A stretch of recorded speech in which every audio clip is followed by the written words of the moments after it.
in the club. We ride slow. We're doing things that the girls don't do. I'm giving an ode to the great Danby Kane. Diddy will not hold them back.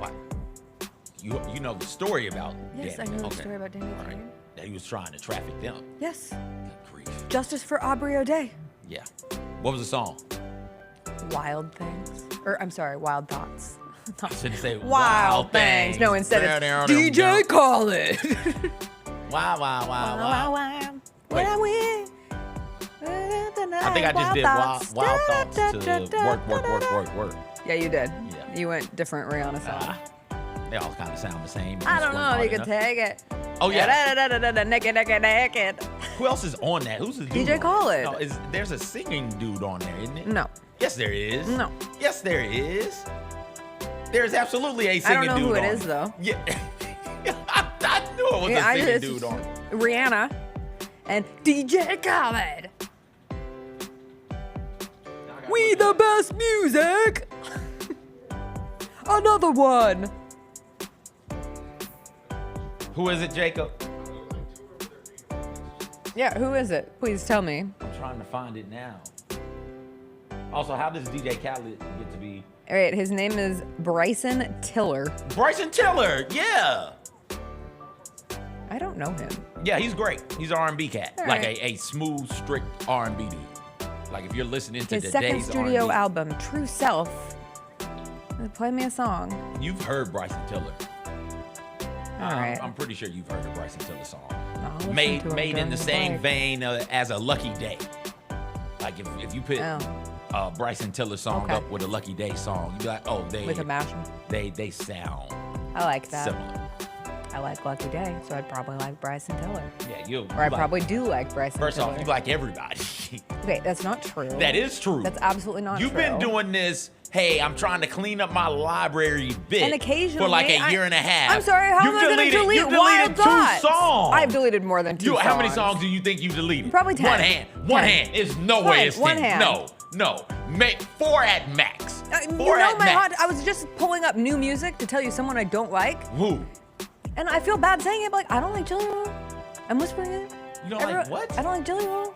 Who? Jelly Roll. Like, open your mouth and talk, don't like woman. Jelly Roll, I Jelly don't Roll. understand what you're saying right now. I don't like Jelly Roll. You don't like Jelly Roll?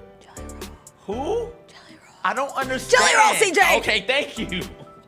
What's up, everybody? It is Wednesday, October 16th. It's going to be a good day. Jessica Benson with you from the Grind City Media Studios in Memphis, Tennessee. CJ Hurt behind the glass coming up on today's show. We got our first looks at the Memphis men's and women's basketball teams last night at the inaugural St. Jude Tip Off Classic. Neither of them won. That's not what it was all about. We had some good takeaways, too. We also found out the Grizzlies' backup point guard question has been answered. Scotty Pippen Jr. getting himself a standard full contract with the Memphis Grizzlies. Goodbye two-way status. We will get into what that means. We'll do a little oops, we missed it again. Stories from the week we haven't gotten to. Crazy trade day in the NFL yesterday. Angry Jerry Jones and the new soccer club in Boston that claims there are too many balls. We'll get into the controversial new name and ad campaign. DeAngelo Williams will join us about 40 minutes in. We'll do our story time of the day. Be sure to vote on today's story options. Be sure to smash that like button. And then we'll do a little WTF. My alma mater is very embarrassing. How is Tom Brady going to be a broadcaster and a part owner of a team? And the Victoria's Secret fashion show returned yesterday. I have some thoughts. We'll get into it all. You know what we say. Another one. Another one.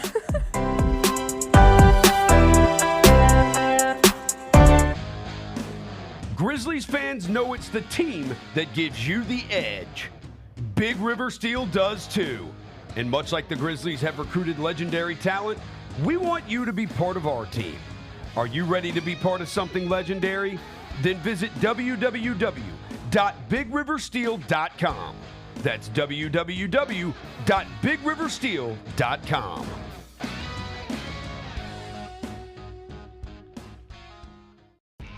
When it's all on the line, you turn to the strong, the stable, the unwavering. To those with a history of raising their performance, to meet the moment. It's true in basketball. It's true in banking. Grizzlies checking from Pinnacle. Play hard, bank easy. Open a Grizzlies checking account with at least $100 and a recurring direct deposit by August 31st, and you could receive a $200 direct deposit bonus into your account. Details at grizzliesbanking.com. Member FDIC. Justin Timberlake. I'm bringing sexy back. The Forget Tomorrow World Tour. Live in Memphis. Justin Timberlake. FedEx Forum, Saturday, November 23rd. Get tickets now at livenation.com. The brand new single Selfish is available to stream and download now. So if I get jealous, I can't help it. For more, hit up justintimberlake.com. The Chiefs. They're What? They covered for you, Bennett. no, I know, but I'm saying like everyone always tries to write them off, Whole team's hurt. They're 5-0. dude. They They got no running backs, no receivers, They're gonna win the Super Bowl. and they're 5-0. They're gonna win the Super Bowl. They won't win the Super Bowl Everyone- with this roster. They will have to go do something. Everyone get ready. They will win the Super Bowl. They have to go get more. You can't do this. The Gary Parrish Show, live on weekdays at 10 a.m. on YouTube at Grind City Media and the official Grind City Media app. Congratulations Mother to the believers. Vanderbilt Commodores. They have actually hit the over on their win total for the season. Winning number 3. Their total was 2.5. Hey, listen. If I had told you Vanderbilt was going to hit the over on their win total against Alabama, Yeah. you guys would have kicked me off the show. Crazy. Absolutely insane. I tried to argue that they were going to be bowl eligible. I said Yeah. that was good. And they still might not be. The Odds Couple, live at 2 p.m. on YouTube at Grind City Media and the official Grind City Media app. Is John Morant the player in the NBA with the most approved going into this season? John Morant is one of the best players in the world. He's one of the best players in the world. On the court, there is no question, barring injury, that what John Morant is. Hey, Grizzlies fans, be sure to tune in to Grizzbeat, where the panel and I break down all things Grizzlies and take a look at the rest of the NBA as well. The show is live every Wednesday, 2 p.m. on YouTube at Grind City Media and the official Grind City Media app.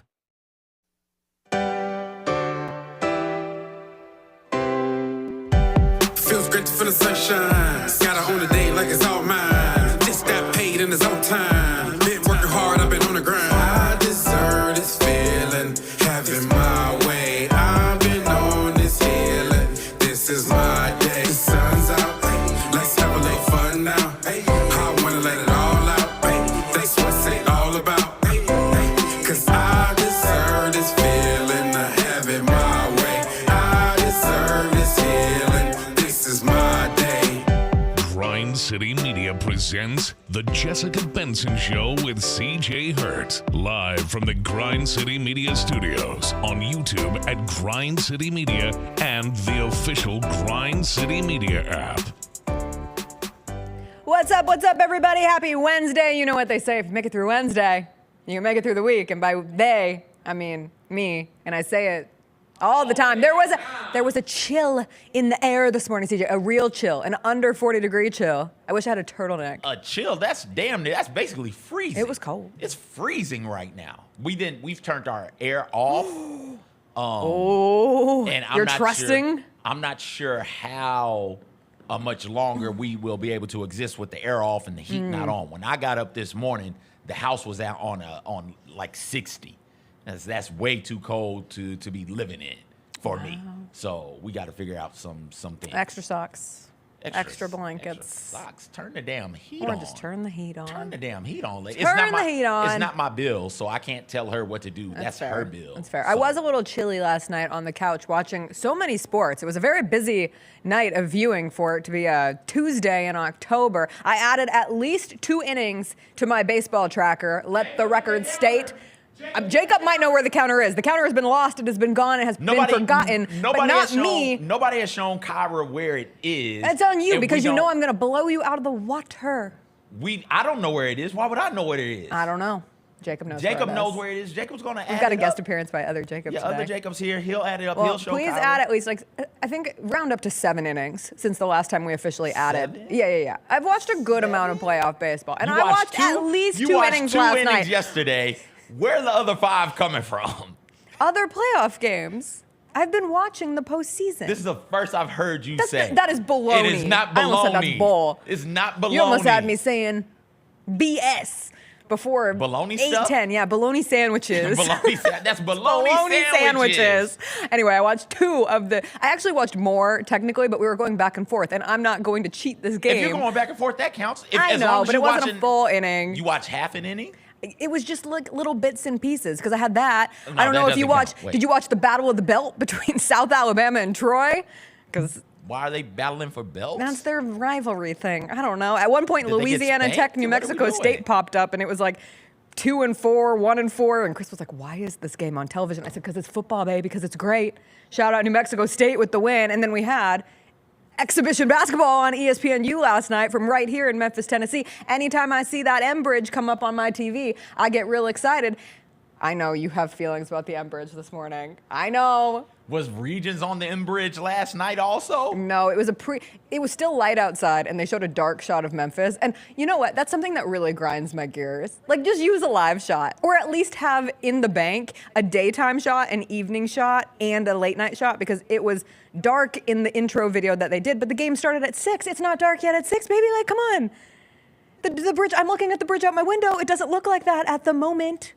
But alas, it was cool to see Memphis on display. It was cool to see St. Jude on display last night. And obviously, that was the biggest thing for the inaugural St. Jude Tip Off Classic. The exhibition games played between the Memphis men, who lost to North Carolina, a preseason top 10 team, and the Memphis women, who lost to South Carolina, who were ranked preseason #1 yesterday. That was to be expected for the defending national champions. But both of those teams coming in to play the Tigers last night, all the coaches, everyone involved, made sure it was perfectly clear that this was about so much more than an exhibition game. An exhibition game, for one, doesn't count, but for another, this was about continued raising awareness for St. Jude, continued raising money for St. Jude, and we can always get behind that. So it was nice to see that featured.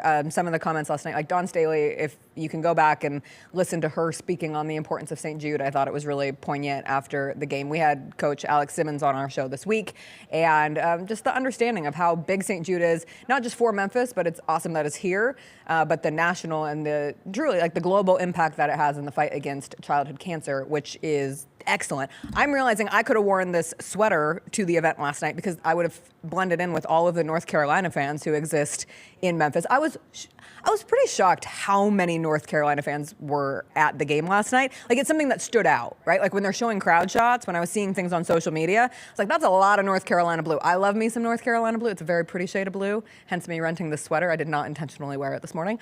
But there were a lot of North Carolina fans. There were a lot of people who just wanted to meet Dawn Staley. That women's game did not start until 9 p.m. I made the choice to not go last night. I would have loved to have seen Dawn Staley in real life. I would have loved to have been there. But I watched from home. And when that women's game didn't start until 9, I was like, whew, thank goodness, because it didn't end until 11. So all of these fans were still there around 11 o'clock Central Time last night to get the opportunity to meet Dawn Staley, to interact with Dawn Staley. There were fans asking for autographs. I saw Devin Walker, who shared this video, also shared a young boy who said it was his birthday and all he wanted was an autograph from Dawn Staley. She fulfilled that. But, you know, when it came to the Memphis women, like, it's a tough go. You're going to go up against the preseason #1 team, the best team in women's basketball. They lost 106-63. You scored 63 points on the #1 team in the country. Is that what we want to do about this matchup? No. Okay. Not really. Yeah, we don't need to. But it's like, interesting honestly, because it's I think not. there were more takeaways from the men's game. But like, I want to give the necessary spotlight to the women's game too. You know? Yeah, the spot.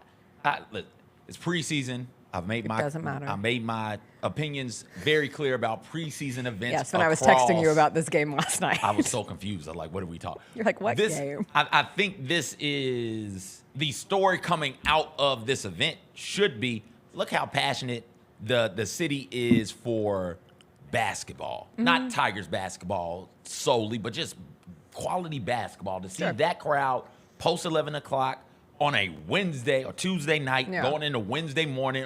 People got work the next morning. They're like, no, I want to stay and hang out so I can meet or at least see or get away from, get an autograph from Coach Dawn Staley, right? Like, the passion in this city for basketball, both men's and women's, good basketball, like they showed, I think, last night why this city likes to call itself Hoop City. And I would rather, instead of talking about the ins and outs and what we learned from a preseason game where North Carolina's without their best player, their starting All-American point guard, and who knows what the Tigers are actually out there trying to execute and run because it is the preseason. You're not going to show your full hand in the preseason.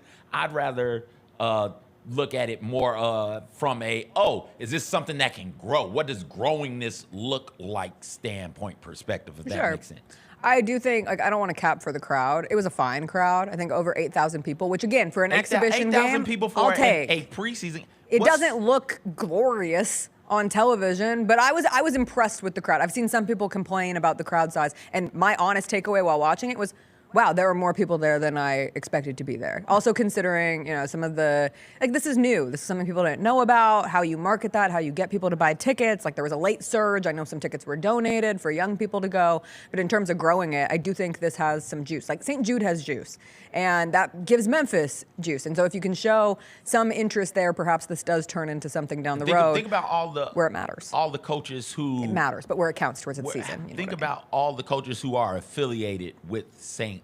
Jude, right? I feel like everyone visits there when they come through. I feel like Tom Izzo rocks the St. Jude pin. I think a lot of coaches wear that pin because they rock with St. Jude. So you got North Carolina to come through, North Carolina and South Carolina to come through this year in the inaugural matchup. Hell, what's to say you don't get the Michigan States of the world to come through, or on the women's side, the UConns of the world, because I feel like Gino and them rock with the pin also. Them to come through. I think everyone rocks with the pin. In a world of growing lack of things that we can agree on in this world, I think we're all still definitively against childhood cancer. Do you have a pin? Are you going to put the pin on right now? You got a pin right there, right now. I do agree. St. Jude wants me in the pin. I can say some pretty outlandish things. But yeah, there's pins. You don't represent the pin. However, you support the pin. I support the pin. I'm down. Always. I'm anti-sick kids because I'm the most right person on the show. Absolutely. And all. Or left, right, in between, whatever. I think anti-sick kids. And no, I think you're right that in terms of what this can be in the future, and like you said, the women Tigers were without their best player, their Michigan State transfer in Dee Hageman. You're playing the number 1 team in South Carolina. They're locked, they're loaded, they're ready to go. On the men's side, though, I did find it interesting, and you're 100% right, because Penny after the game even said, they didn't run any of their sets. This was an exhibition game. They don't want to give anything away. But what I did see from the Tigers, because we don't know anything about this team. Even watching, I don't know these players. Their numbers are popping up, and I'm trying to put together who is who for the first time. How many transfers? 7? 7 transfers, and that's a lot. And so having the opportunity to see Tyrese Hunter and PJ Haggerty, who's going to be the Tigers' backcourt this season, and PJ Haggerty, the Tulsa transfer. Tyrese Hunter sounds familiar. I don't know why. Maybe you're thinking Travis Hunter. He's been at Texas for 6 years. Texas, that's why. He's one of those. Wait, he's still in school? Yes, he is our current. He still has eligibility left, but yes, he's playing. He's playing here.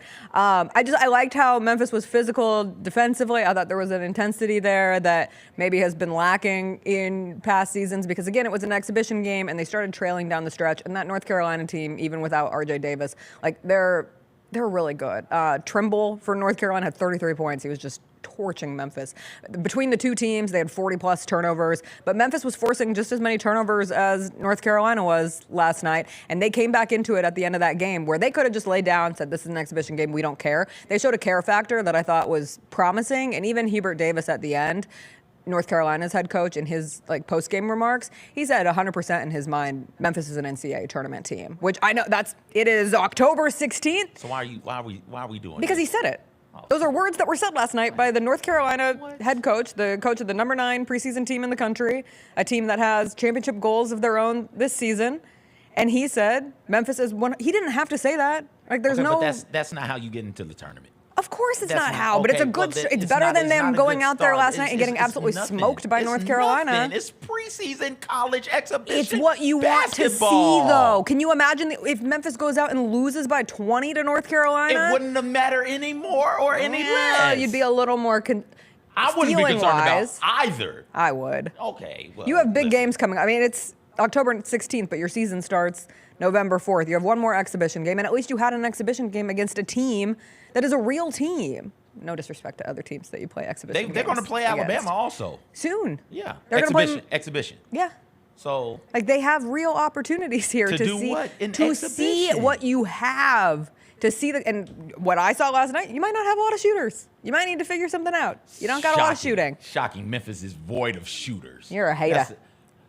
You name me the last time the Memphis men's basketball program had a shooter. You do it. As Jacob pointed out in the chat, it's a hypothetical quad one game. We're doing hypothetical quad talk. And they got it close. They were within 2 possessions in the last real minute. Quick, back on Tyrese Hunter. Yeah. It's not Texas I know him from. He was freshman of the year at Iowa State. I Big know 10, him from baby. Iowa State. That's what it's. Oh my goodness. Okay, back on. Or not Big 10, Big 12. Oh my God, the brains. Maybe they may No. go when it's all said and done. Yeah, no, it's fine. I guess to not go out there. I don't know what to say about exhibition basketball. I'm just saying if You they a go out team and that lay a admi- complete they egg against admitted- North Carolina, it They looks admitted bad. they weren't running anything. So all you have to do is try. If you're not running any sets, if you're not looking at any sort of scouting report, you're just rolling the ball out there. All your coach wants you to do is attempt, is try, is to play hard. That's the least they can do.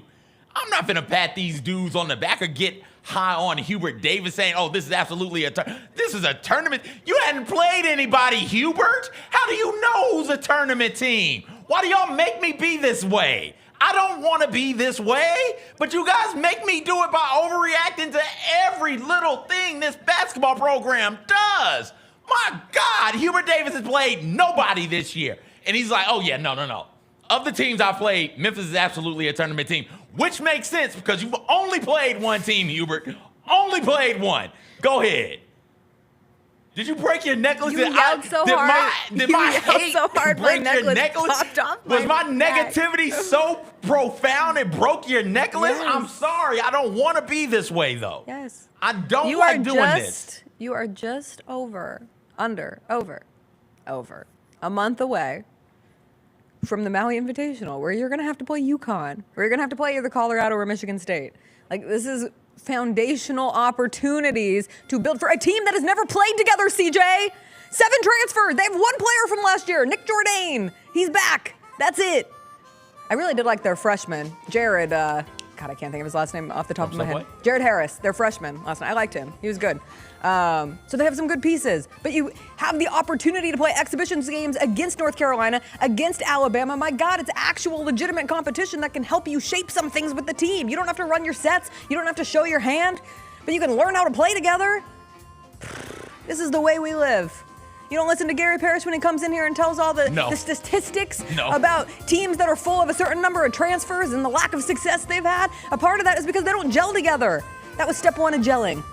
I like the jello. We talked longer about this than I expected to because you had to go on a rant about it not mattering. Because of Hubert Davis. You're the one bringing up Hubert Davis talking about Memphis as a tournament team in freaking October. It just got cold, and Hubert Davis is talking about things that are going to happen in the spring when it's warm outside. I would like to save Stop the it. Hubert. I would like to save the Hubert Davis comment, and when Memphis is a tournament team, and when Memphis wins the AAC. Hey, clip this. Clip it. Clip Yeah, the rant. right here. Clip right the now. rant. And then clip this right here. Go ahead. Go. Because I will stand with Hubert Davis, and on October 16th, I will say No, you're Memphis not. is a tournament No, team. you're not. I'm turning your mic off. I got to save you from yourself. We got to talk about Scotty Pippen Jr. You're not- can we do that on the other side? Yeah, we can do it on the other side. Scotty Pippen Jr. He's the Grizzlies' backup point guard. That's what we're going to talk about next, along with some stories from around the NFL. A lot of trades happening yesterday. Jerry Jones went on a rant on local radio. We'll get into all of that. What Scotty Pippen Jr.'s upgrade to a full-time contract could mean for the Grizzlies going forward after a quick break.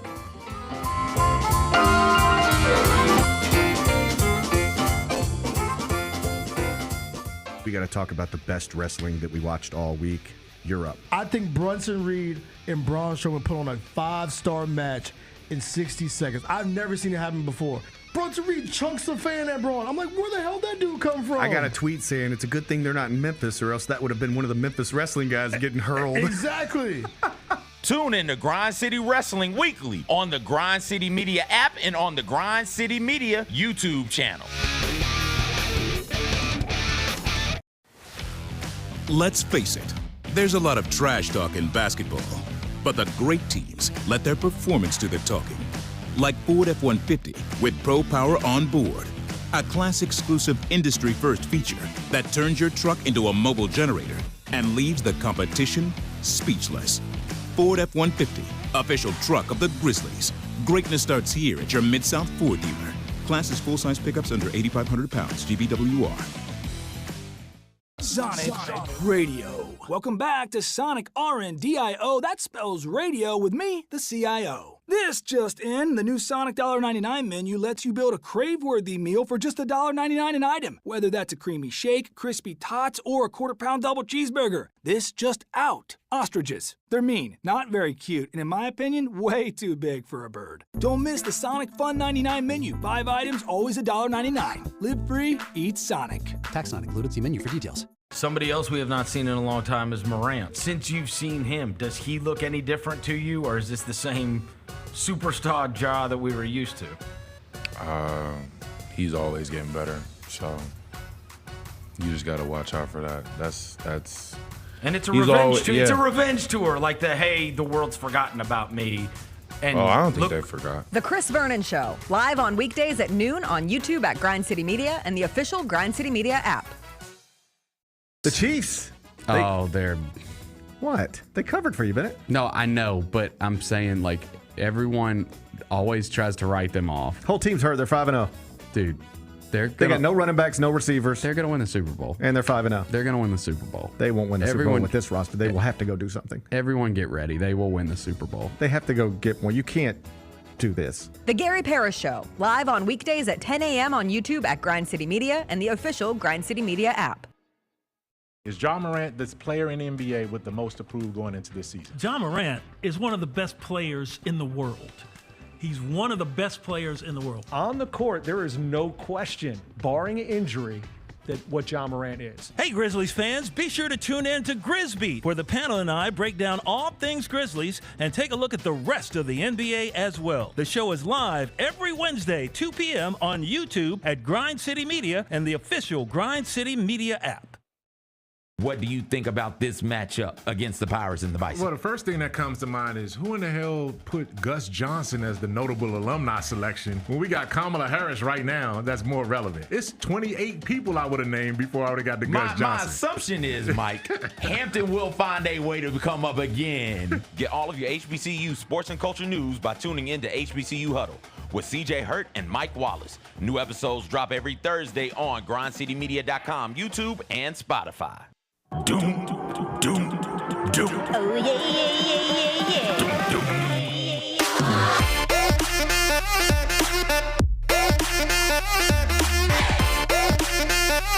All right, so CJ doesn't want to talk about basketball that benefits the children at St. Jude.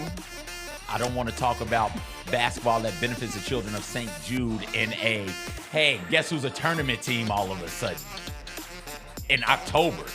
Can I instead interest you in Scotty Pippen Jr., backup point guard for the Memphis Grizzlies?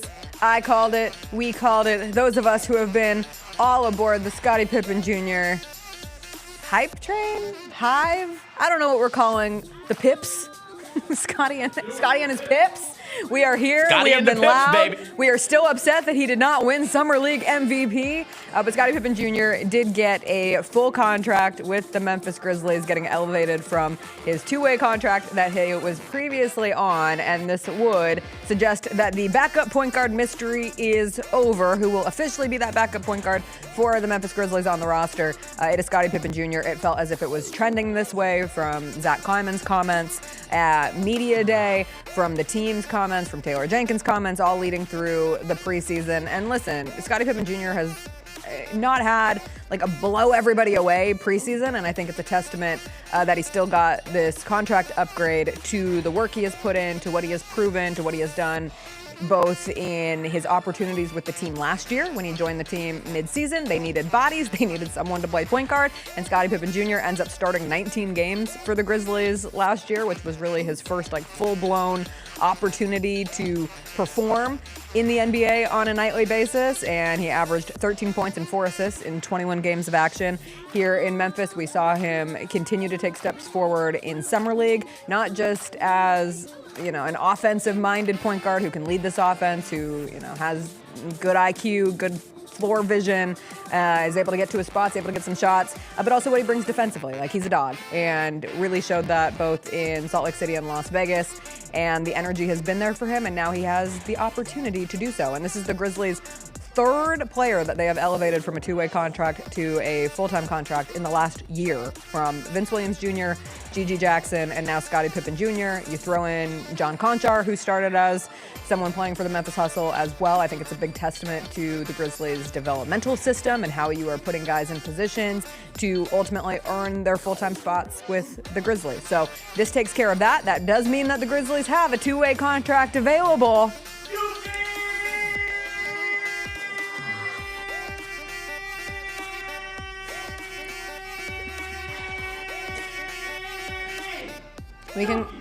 I'm crossing my fingers.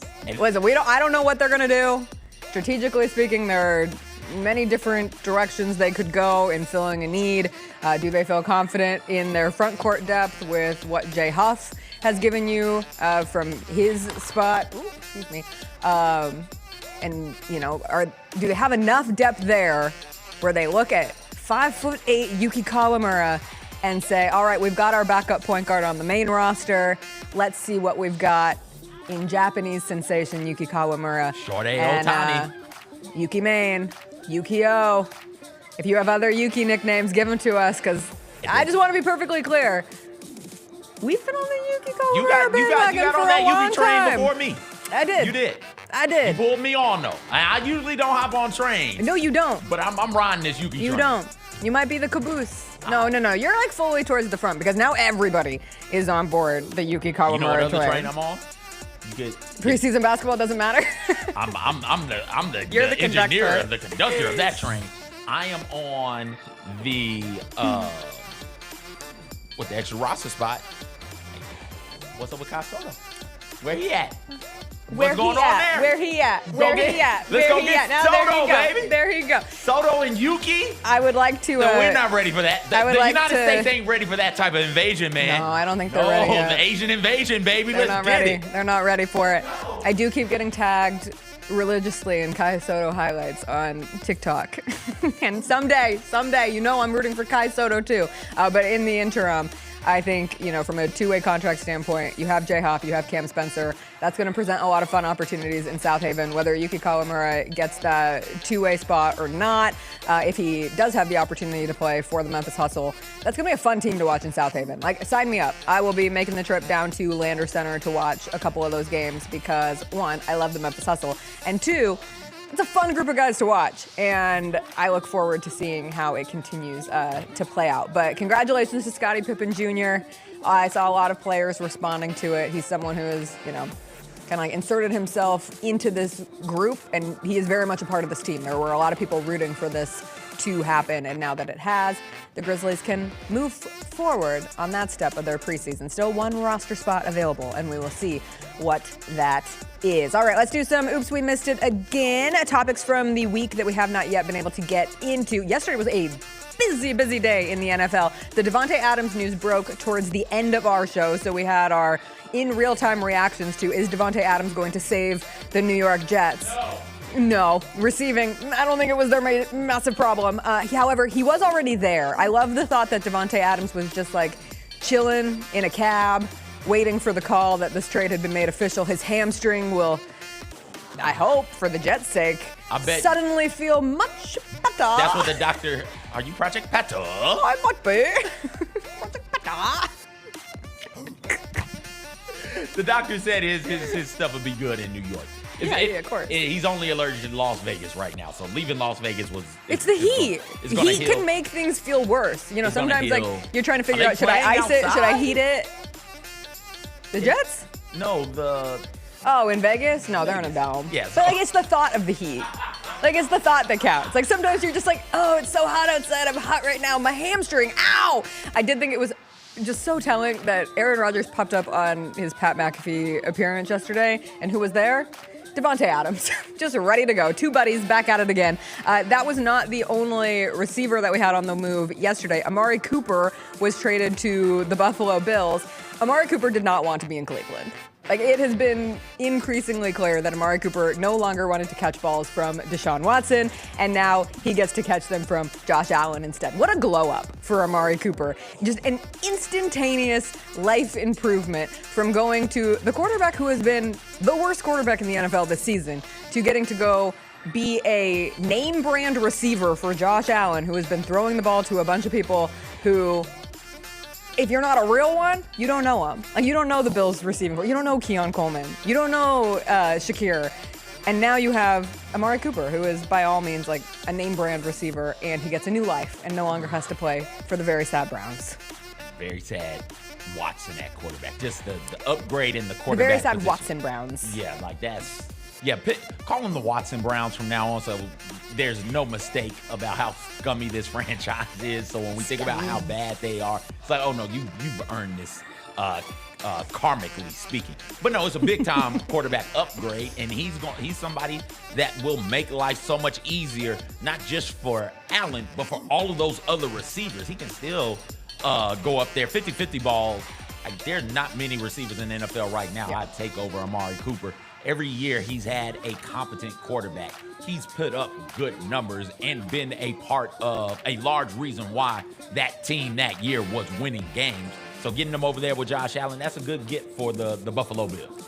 The other moves that happened yesterday, Cam Akers got traded to the Vikings, which I actually really like, not because Aaron Jones is injured in any way at the moment, but in case you needed someone to have starting running back time, Cam Akers already knows the system. I said yesterday he is on my list of Achilles warriors who I am always rooting for, so shout out Cam Akers. And then I am really deeply irritated, not thrilled with the Pittsburgh Steelers, because it looks like they're going to start Russell Wilson this week. What's wrong with that? Justin Fields has led that team to a 4-2 record. Justin Fields has not led that. Has too. The defense and Justin Fields has done enough offensively. No. Are you kidding me? No, I'm not. That team is built to win games. It's not. They're not asking the quarterback to go out there and carry the team to victory. Just because he's so you don't need Russell Wilson to come in and do it. Just because he's the starting quarterback does not mean he's the reason teams are winning. Justin Fields has made enough plays with his legs this season in a way that I do not think Russell Wilson is no longer capable of doing at this stage in his career. I guess we will see. Am I a little peeved because Justin Fields is one of my quarterbacks in my 2-quarterback league, very deep fantasy football league? Yeah, absolutely. But also, they are 4-2. And I think it's a bizarre change of a very important position on the football field at this point for the Steelers this season. And it's not official. We'll find out closer to it, but Russell Wilson is getting reps with the first team in practice, and the steps are being laid out where he could be the starter this coming weekend. And it doesn't matter who the starter is. Like, you don't have great weapons to throw to. You don't even have, like, between Najee Harris and you finally just got Jalen Warren back from an injury. Like, there's just a lot of offensive question marks, and I think to make a quarterback change when you're 4-2 and things are working in this way is a little puzzling from Mike Tomlin. If coming in you said Russell Wilson is our starting quarterback and that's what they said, I am of the belief in most cases you don't lose your job because of injury. Right, you come back in and let's see what happens here. And you call the game in a very similar fashion. You say, hey, quarterback, we're not going to put you in a position to need to make a play. Just don't hit the ball in harm's way. It doesn't matter who the hell the quarterback is. As long as the Steelers got TJ Watt in that defense and can run the ball enough, they're fine. They'll be better than fine. They'll be a playoff team. And I think when you look at the which one has the bigger upside, the bigger possibility, the bigger what if, very clearly it's Justin Fields. But when you look at what they actually are, I still think Russell Wilson is the better option at quarterback. Like, Fields, while he's been solid, I think Russell Wilson can be solid to good enough. Justin Fields has been fine, but I it's not think like your Justin ceiling Fields with Justin Fields is higher. Justin Fields isn't going to hit that ceiling.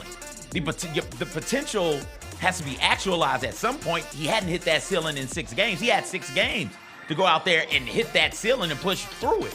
He didn't. So you run out there with Russell Wilson. Just don't put the ball in his hands, just like you weren't putting the ball in Fields' hands. Yeah. Just go out there and play ball, man. All right, one last NFL story to get into. Jerry Jones, a little testy on his weekly radio show. Jerry Jones is having a rough start to his 82nd year. We've already suggested that Jerry Jones embrace the sweet life of being super rich and just relaxing. Like, go lay on a beach. Go drink a nice little fruity drink with a umbrella in it where you're helped by people. You don't even have to lift a little finger to do anything. And instead, he's going on his radio show because the Cowboys are 3-3 and they've lost 4 straight at home and most recently got blown out by the Lions at AT&T Stadium over the weekend. And he has 2 weekly radio hits. This one he was on. The questions he was being asked were very perfunctory, very based on how this team is built. Can you explain why they're 3-3? Would you have made any changes? And this is how Jerry Jones responded to the local radio. Talk about this is not your job. Your job isn't to let me go over all the reasons that I did something and I'm sorry that I did it. That's not your job. Well, my job is to ask why. why. A job, or I'll get somebody else to ask these questions, man. Jerry, we're trying to figure out why the team is. I'm not kidding you. I'm not kidding you. You're not going to figure out what the team is doing right or wrong. If you are, or any 5 or 10 like you, you need to come to this meeting I'm going to today. There are 32 teams here. You're geniuses. Jerry, okay. Y'all really think you're going to sit here with a microphone and tell me all of the things that I've done wrong and without going over the rights? Well, now, listen, we both know we're talking to He went on to call them yahoos. A bunch of yahoos. I'm not talking to you yahoos. He's talking to the fans when it came to their support and trying to turn things around. Man, if Jerry Jones called for my job in real time, I would start sending out my resume because it does feel as if he has enough power where he could get just a couple local radio hosts trying to ask very simple questions to the owner of the Dallas Cowboys after they have had I'm not even going to call it an inexplicable 3-3 start, but a sensical, that's not a word. It is. Sensical. Yes. Yeah, that's a word. It makes sense. Yeah. Thank you. A sensical 3-3 start, and instead Jerry Jones is out here just fighting the media. Damn shame. As rich men do. Damn shame Jerry Jones, who has the power to fire local media hosts, doesn't have enough power to get a good football team. Yeah, it's wild how that works. I will say, though, like the Cowboys' biggest issue, the biggest thing, and that's something that nobody can help, right? Injuries. That's really what it boils down to. Yeah. The Cowboys against the Lions were without not Parsons. 1, not 2, not 3, but 4. Their top 4 defensive ends all out. That means you're missing your starters and their backups out. The defensive backs, they've been decimated injury. They're missing an all-pro there. They were without their leading tackler for the season as well, right? Like there are injuries on that defense that have made it to be, in years past, here recently, Cowboys defense has been really good. If at nothing else, taking the ball away, simply doing that. But that's been a really good defense. And dudes are injured right now. There's nothing you can do about that.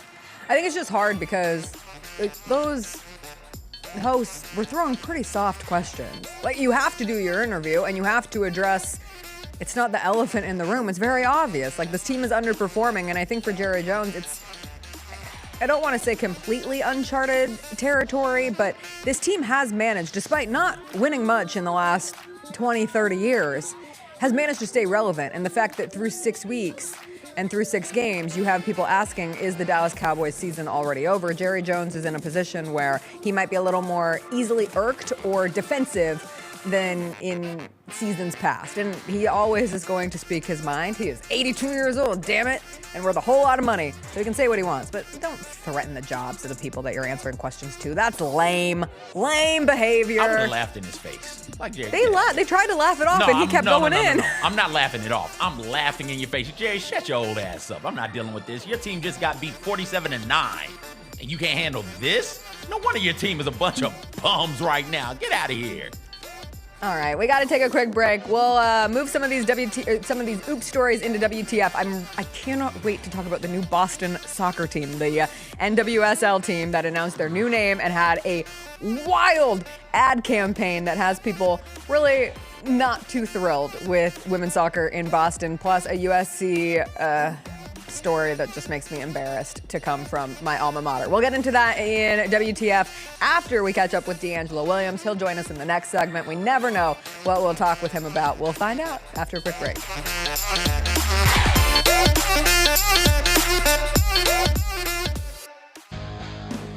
Grizzlies fans know it's the team that gives you the edge. Big River Steel does too.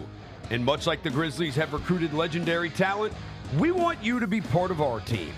Are you ready to be part of something legendary?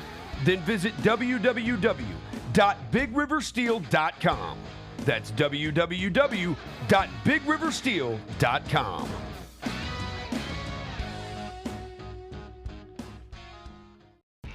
When it's all on the line, you turn to the strong, the stable, the unwavering, to those with a history of raising their performance to meet the moment. It's true in basketball. It's true in banking. Grizzlies Checking from Pinnacle. Play hard. Bank easy. Open a Grizzlies checking account with at least $100 and a recurring direct deposit by August 31st. And you could receive a $200 direct deposit bonus into your account. Details at grizzliesbanking.com. Member FDIC. Justin Timberlake. I'm bringing sexy back. The Forget Tomorrow World Tour. Live in Memphis. Justin Timberlake. FedEx Forum, Saturday, November 23rd. Get tickets now at livenation.com. The brand new single Selfish is available to stream and download now. For more, hit up justintimberlake.com. The Chiefs. They're... What? They covered for you, Bennett. No, I know, but I'm saying, like, everyone always tries to write them off. Whole team's hurt. They're 5-0. Dude, they got no running backs, no receivers. They're going to win the Super Bowl. And they're 5-0. They're going to win the Super Bowl. They won't win the Super Bowl with this roster. They will have to go do something. Everyone get ready. They will win the Super Bowl. They have to go get one. You can't do this. The Gary Parrish Show, live on weekdays at 10 a.m. on YouTube at Grind City Media and the official Grind City Media app. Congratulations to the Vanderbilt Commodores. They have actually hit the over on their win total for the season, winning number 3.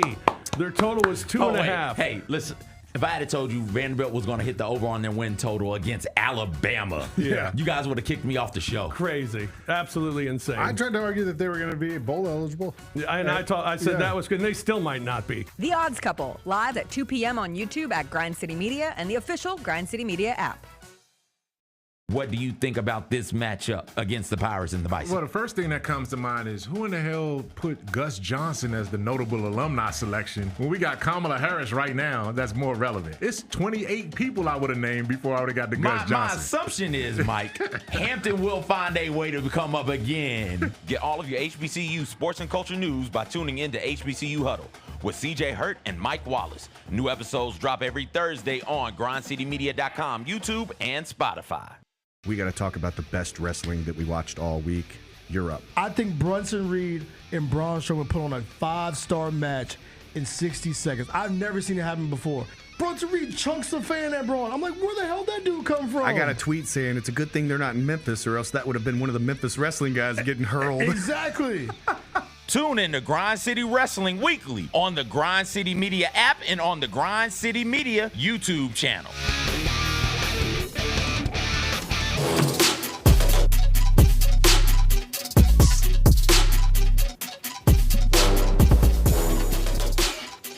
Welcome back. It's Wednesday. That means it's time to catch up with DeAngelo Williams. DeAngelo, what's new? Well, it's not that it's anything new. I'm just letting you guys know. I want to talk to you guys about the game last weekend. Okay. You walked the dog. Because you're 5-1. That's a pretty good lap around the block. I don't want to even do the dog. I just want to merely talk about the game because I've been getting a lot of flack because we only put up 21 points. Okay. And I'm trying to figure out, like, I thought a win was a win, whether it was 21-3, whether it was 17-14, 16-15, regardless of the competition. I'm trying to figure out what everybody is so upset about in Memphis and this Memphis team. We're 5-1. We're going to play another 5-1 team. Everything is right where we want it to be. Granted, it didn't go how we wanted to in the undefeated season, but I'm trying to figure out what's so bad about the season right now. Where, like, not that our offense only scored 21 points. Can we go with the silver lining as our defense only let them score 3? Like, No, everything. Why are y'all making me be this way today? I wanted to come in here and be happy, but Jessica's talking about in the preseason, Tigers going to the tournament in October. Bridget is in the chat talking about she's turning on seat warmers, which aggravates my spirit. DeAngelo's talking about a 5-1 Memphis. Wait. What do you have against seat warmers? I don't want my butt cooking. I don't want a hot butt. Oh, I love a seat warmer. Y'all are weirdos. DeAngelo's on here talking about Tigers at 5-1 got everything in front of them. They don't. They need a lot of help, DeAngelo, because what this Tigers team was talking about was the CFP. This was their year to make it to the CFP. The CFP expanded to 12 teams. The CFP is going to allow one group of 5 team, one non-power team to come in. That's what was in front of the Tigers, and they went out there and lost to Navy. They need Navy to lose at least twice. They need to make it to the championship game and win it. They need Boise State to lose. They probably need Northern Illinois to lose if Notre Dame is going to be a top 10 team when it's all said and done. So no, Tigers fans should be upset. It's not just about winning. It's about winning with a purpose, DeAngelo Williams. And the purpose was to get to the CFP, and those chances for the Memphis Tigers right now, slim to none. They need a lot of help. Okay, Northern Illinois has 2 losses, so I think a two-loss Northern Illinois team with a Notre Dame team that's 12 in the nation. Okay, I'd still pit in. A 2-loss Northern Illinois team, a 1-loss Memphis team that gets revenge and beats Navy in a conference championship game. But you need Army to lose. That's who you need to lose. You also need Army to lose, right? And you need Boise State to lose. They play UNLV. They're bye this week, and then UNLV. Here's the problem that my University of Memphis Tigers had before the season even started. Nobody knew that Alshon Gentry was going to be the running back that nobody ever knew, like the second coming of Ricky Williams. Nobody knew. I've heard him compared to you, DeAngelo. Really? Mm-hmm. I think he's. I think it's just from a standpoint of having such a breakout. Like anytime you have a running back having a season like Ashton Genty is putting up at Boise State, I think you're still the gold standard of non-power conference running backs, like bursting onto the scene. You know? Yeah, but here's my problem with what has CJ so all in a tizzy, because that's what we're gonna call it, a tizzy. He has been in it. He's been in a tizzy all morning. You're in a tizzy. Untizzy him, please. So first of all, I was gonna hit you with the hard F word, but I can't do it because we on air. But for the life of me, I do not understand how you sit in a car with cold seats. Everything in this car can be cold except the damn seats. I can't do the seats, bro. Correct. Like I can't. It's like taking your shirt off, like when you've been sweating and sitting back, and you're like, ooh, I can't do it. Like I just, it's too much. So the fact that you're how do you get in the pool, DeAngelo? Do you get in one toe at a time? Because I just jump in it. I just dive straight in. I'm not easing my way into this stuff, man. It's not about easing your way in. You have the luxury. If you have a car that has seat warmers, that is a luxury. I don't want my ass hot. You can change the temperature to low or high. Some have a little dial. It makes me uncomfortable. What is wrong with y'all? If your butt is warm, the rest of you is warm. The rest of me is going to be warm regardless of what my ass got going on. What are you talking about? Now, I will say, to go back to sometimes injuries don't respond well to heat, I've been dealing with some lower back pain, and the seat warmers have actually made it flare up worse when I'm driving. So I've turned it off this week, but normally I am a pro seat warmer at all times. You can't ride down the street without your seat warmer on? What no, is wrong with y'all? I use it in the middle of the summer. I'm a weirdo. Chris will get in the car, and he'll be driving us because I go full passenger princess mode, and I get to sit there and scroll. And he'll be like, why is your seat warmer on? It's 100 degrees outside. There's a lot to unpack here. So you got a car that has seat warmers that you don't use? I ride the bus, so those seats are always cold in the morning, unless somebody's just now getting up, and then it's a nice little body heat right there. I don't like that either. Yeah. As we improve public transportation, if they could Save make the buses buses, with, please. step one, save the buses. Hit Step more two, routes. add some seat warmers No, to don't those add damn seat warmers seats. to the buses. No, get on that bus and sit down. What are we talking about? A seat warmer. When I ride the bus, I want a seat warmer, and I want the little thing that pops out that you can put your feet on. You know, like a long bus, like if you're on a Greyhound. I know what you're talking about. Yeah, I like those. They should have those on public buses too. Again, can we but I just focus- want the buses to survive. Yeah, can we don't got trolleys right We now have either. some bus problems in the city. If We we have could get public the trolleys transport back, issues. that would be great. Oh yeah, please bring back the trolleys. Protect the trolleys. I miss the trolley. I miss having to look both ways when I cross the street because I might get hit by a trolley. I'm going to tell you something, and I've been going through this. I've been going through this phase in life since I've been 41. Like I'll lay in the bed and I'll think about things that no longer exist that I'm happy about.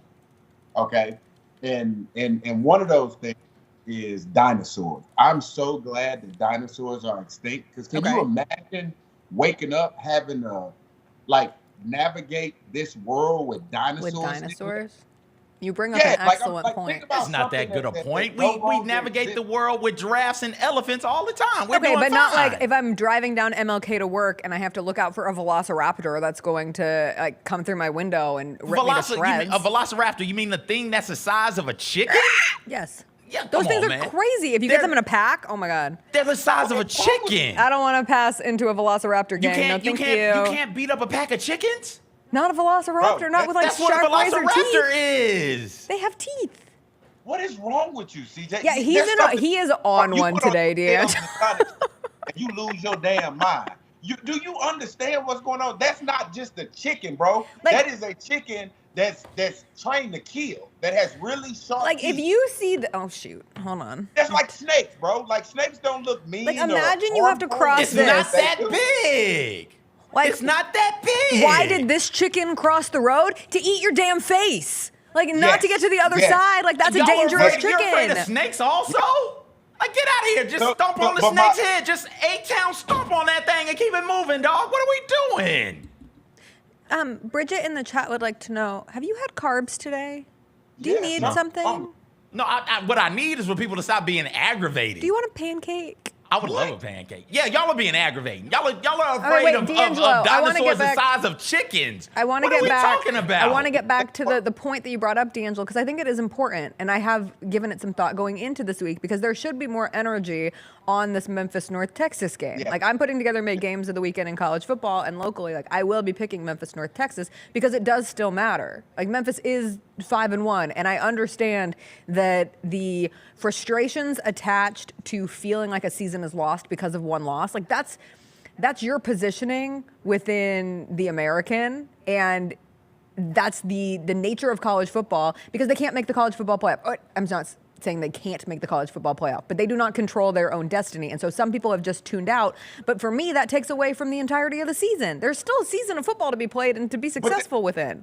Here's the thing, like let's just take that one loss away. We're still in the same situation. We still need Boise State to lose. We still need everything that he just said, even with that one loss not being the one loss. I think if you're undefeated, you have a better chance because you still have a Boise State team. And again, it's the highest ranked group of 5 team. And Boise State has more landmines than Memphis. A part of the reason everyone, highlighted this season for Memphis to be a college football playoff year is because of their strength of schedule. It's not very strong. It's a relatively weak conference. And so when you have Boise who has to play other teams, even coming up with Boise having to play UNLV next week and having to have played Oregon and having to play Washington State, and I think they play Oregon State as well. Like those are tougher games than Memphis having to play Rice. But now Memphis has the one loss, which just changes the national perception on their odds. Like if they were an undefeated team, they would still be in the conversation weekly of being the group of 5 representative. I know it's silly, but it's just the way that it goes.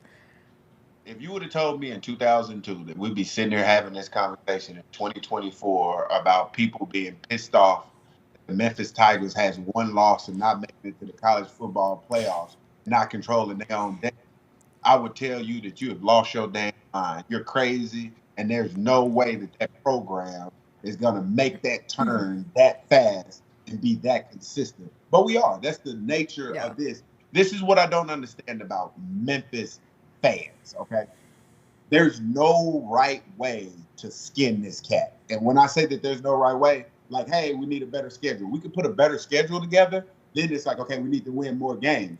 Okay, we win more games. Like, none of the Memphis fans, in order to keep those stands full and those games sold out, are doing enough to do that because the fan base won't allow them to. Like, whatever our fan base asks our team to do, they have done that up until the point of them losing that one game. And still, we can't get asses in the seats and fill them up because that's crazy.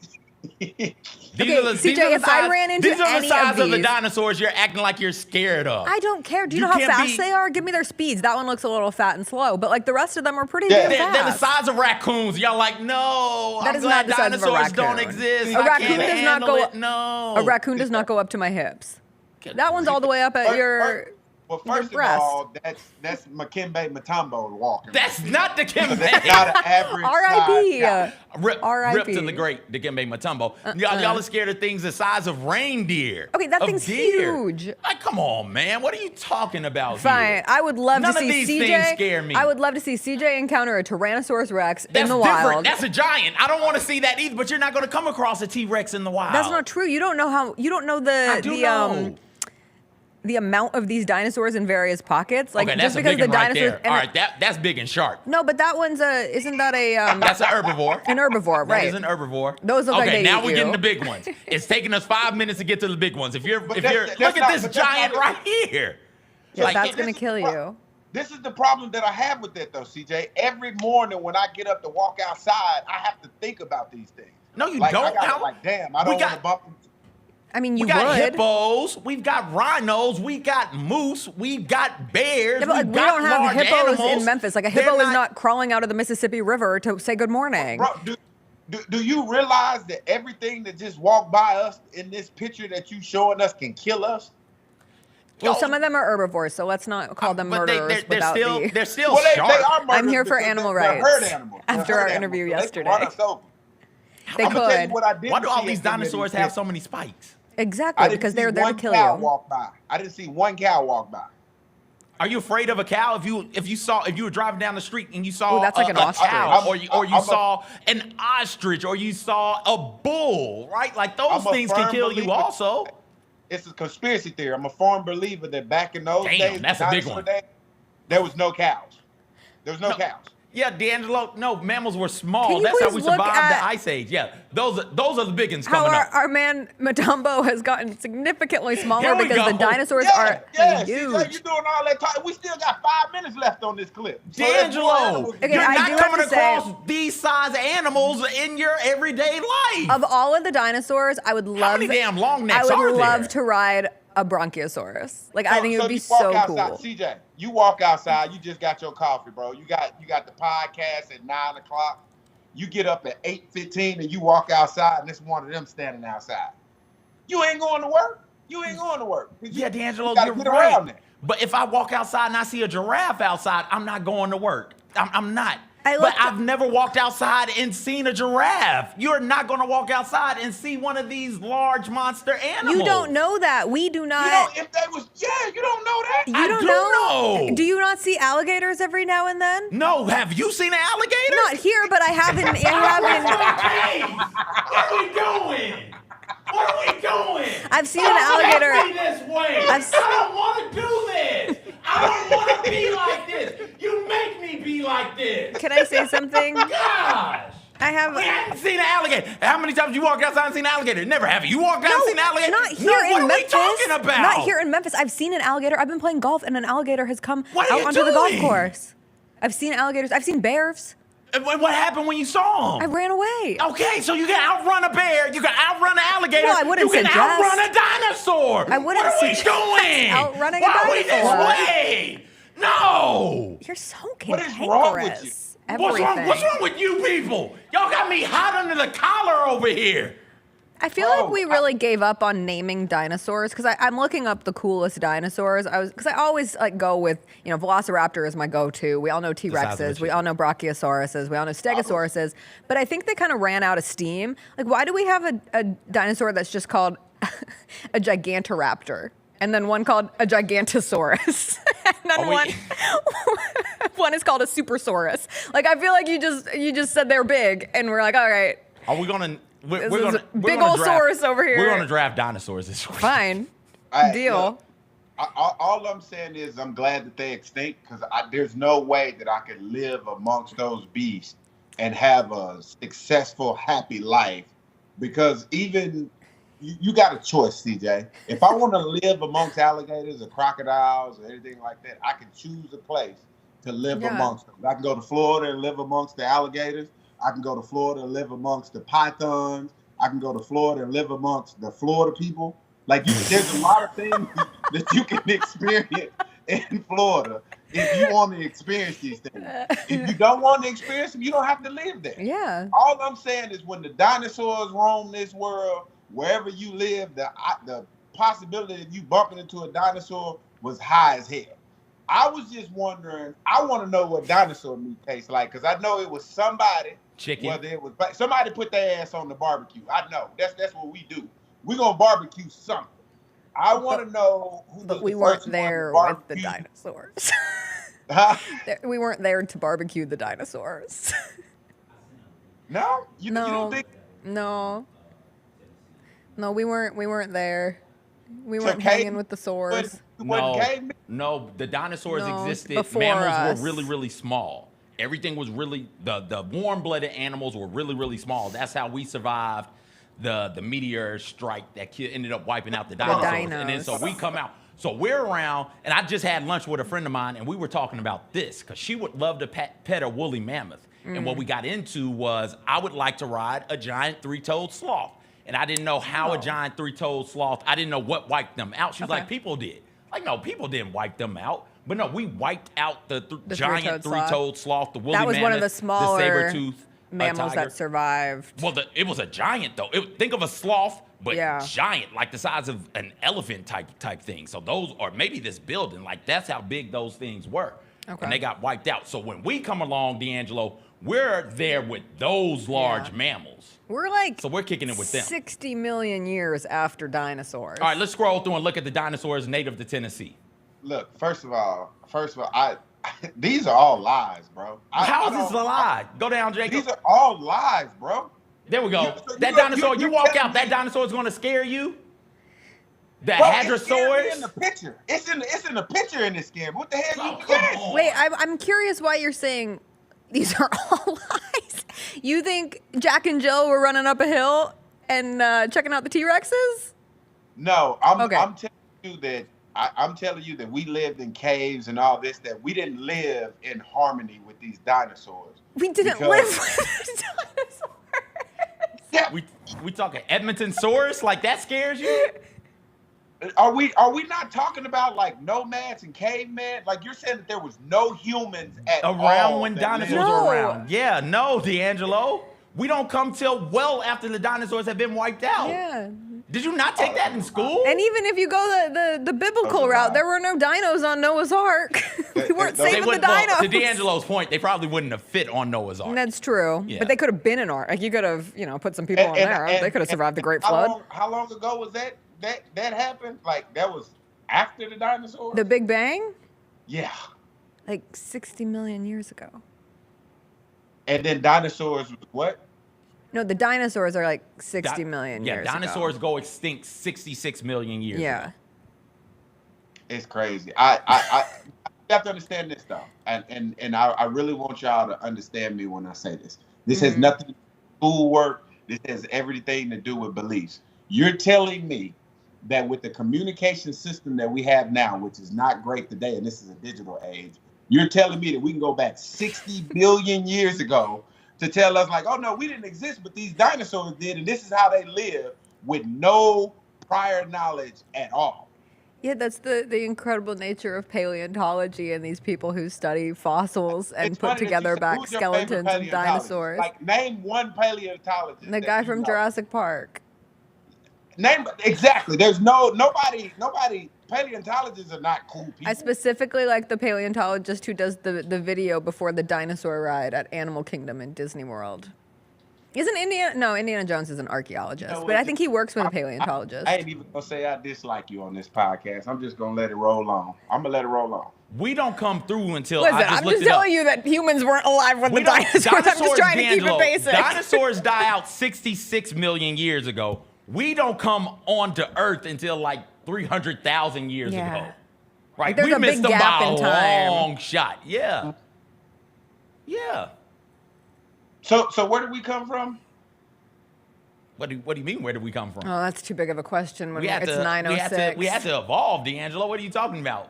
That's what I'm saying. Yeah. So we were cavemen 300,000 years ago. But we were primates before we were cavemen. That's what we're not you. around. We aren't around. That might be a common ancestor to the primates, but that primate isn't around either. Right? So that one got wiped out. We weren't around with dinosaurs, DeAngelo. Unless you want to count single-cell organisms as part of your lineage, then yes, you were around during dinosaurs, dog. I'm just saying, man, you can't make something out of nothing. Your great granddaughter is doing fine.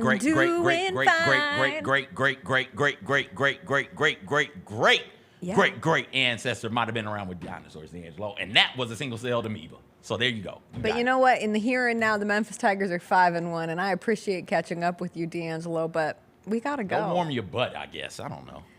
You warm your butt. I refuse to do so. All You're right. not gonna have my chestnuts roasted Bye, on the open DeAngelo. fire. What the hell is wrong with you? You got that community commute butt. That's why you don't want to get it warm. Commute butt. I've never been so insulted. You got that commute. You got that commute butt. Oh my word. Bye, DeAngelo. Have a great week.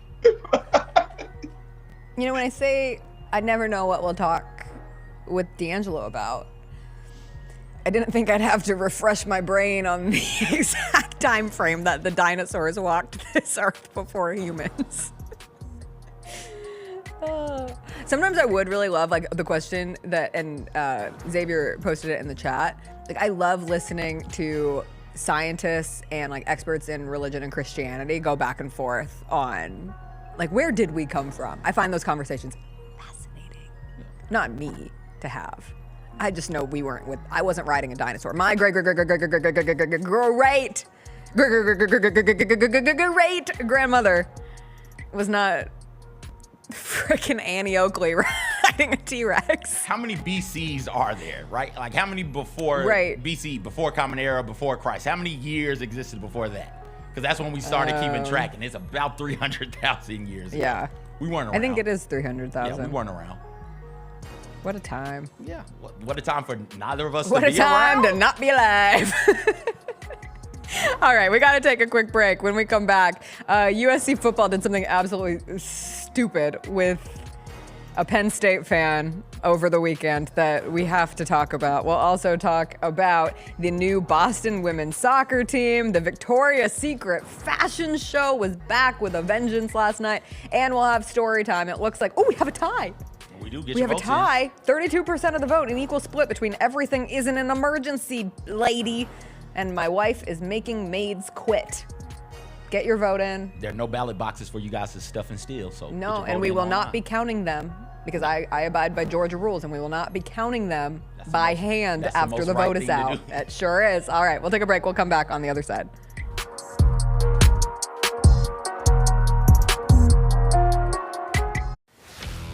Let's face it, there's a lot of trash talk in basketball, but the great teams let their performance do the talking. Like Ford F-150 with Pro Power on board, a class-exclusive industry-first feature that turns your truck into a mobile generator and leaves the competition speechless. Ford F-150, official truck of the Grizzlies. Greatness starts here at your Mid-South Ford dealer. Class is full-size pickups under 8,500 pounds, GVWR. Sonic Radio. Welcome back to Sonic RNDIO. That spells radio with me, the CIO. This just in, the new Sonic $1.99 menu lets you build a crave-worthy meal for just $1.99 an item, whether that's a creamy shake, crispy tots, or a quarter-pound double cheeseburger. This just out. Ostriches. They're mean, not very cute, and in my opinion, way too big for a bird. Don't miss the Sonic Fun 99 menu. 5 items, always $1.99. Live free, eat Sonic. Tax not included. See menu for details. Somebody else we have not seen in a long time is Morant. Since you've seen him, does he look any different to you, or is this the same superstar Ja that we were used to? He's always getting better, so you just got to watch out for that. That's. And it's a revenge tour. Yeah. It's a revenge tour, like hey, the world's forgotten about me. And I don't think they forgot. The Chris Vernon Show, live on weekdays at noon on YouTube at Grind City Media and the official Grind City Media app. Congratulations to the Vanderbilt Commodores. They have actually hit the over on their win total for the season. Winning number 3. Their total was 2.5. Hey, listen. If I had told you Vanderbilt was going to hit the over on their win total against Alabama, you guys would have kicked me off the show. Crazy. Absolutely insane. I tried to argue that they were going to be bowl eligible. I said that was good. And they still might not be. The Odds Couple, live at 2 p.m. on YouTube at Grind City Media and the official Grind City Media app. Is Ja Morant the player in the NBA with the most approved going into this season? Ja Morant is one of the best players in the world. He's one of the best players in the world. On the court, there is no question, barring injury, that what Ja Morant is. Hey, Grizzlies fans, be sure to tune in to Grizbeat, where the panel and I break down all things Grizzlies and take a look at the rest of the NBA as well. The show is live every Wednesday, 2 p.m. on YouTube at Grind City Media and the official Grind City Media app. What do you think about this matchup against the Pirates and the Bison? Well, the first thing that comes to mind is who in the hell put Gus Johnson as the notable alumni selection when we got Kamala Harris right now that's more relevant? It's 28 people I would have named before I would have got the Gus Johnson. My assumption is, Mike, Hampton will find a way to come up again. Get all of your HBCU sports and culture news by tuning in to HBCU Huddle with CJ Hurt and Mike Wallace. New episodes drop every Thursday on grindcitymedia.com, YouTube, and Spotify.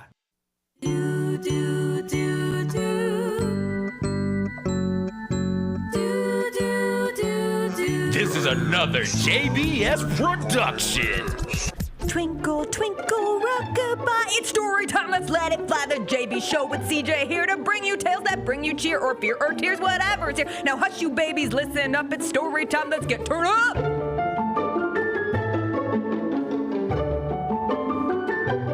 That song's really grown on me. Am I the a-hole for siding with our maid over my wife? There's an edit at the top. I meant to tell you that. Go down one paragraph. All right. Read it, and then you can go back. We're good. We're back. We've had a full-time maid for the past 6 months who helps with household chores. Her schedule is to arrive at 7 a.m. to make breakfast and then come back from 9:30 a.m. to 5:30 p.m. with a lunch break from 2:30 p.m. to 3:30 p.m. We pay her well above the average salary, and the workload isn't heavy. She has been happy working for us, but recently she has been consistently late by around 30 minutes. This has made my wife very upset.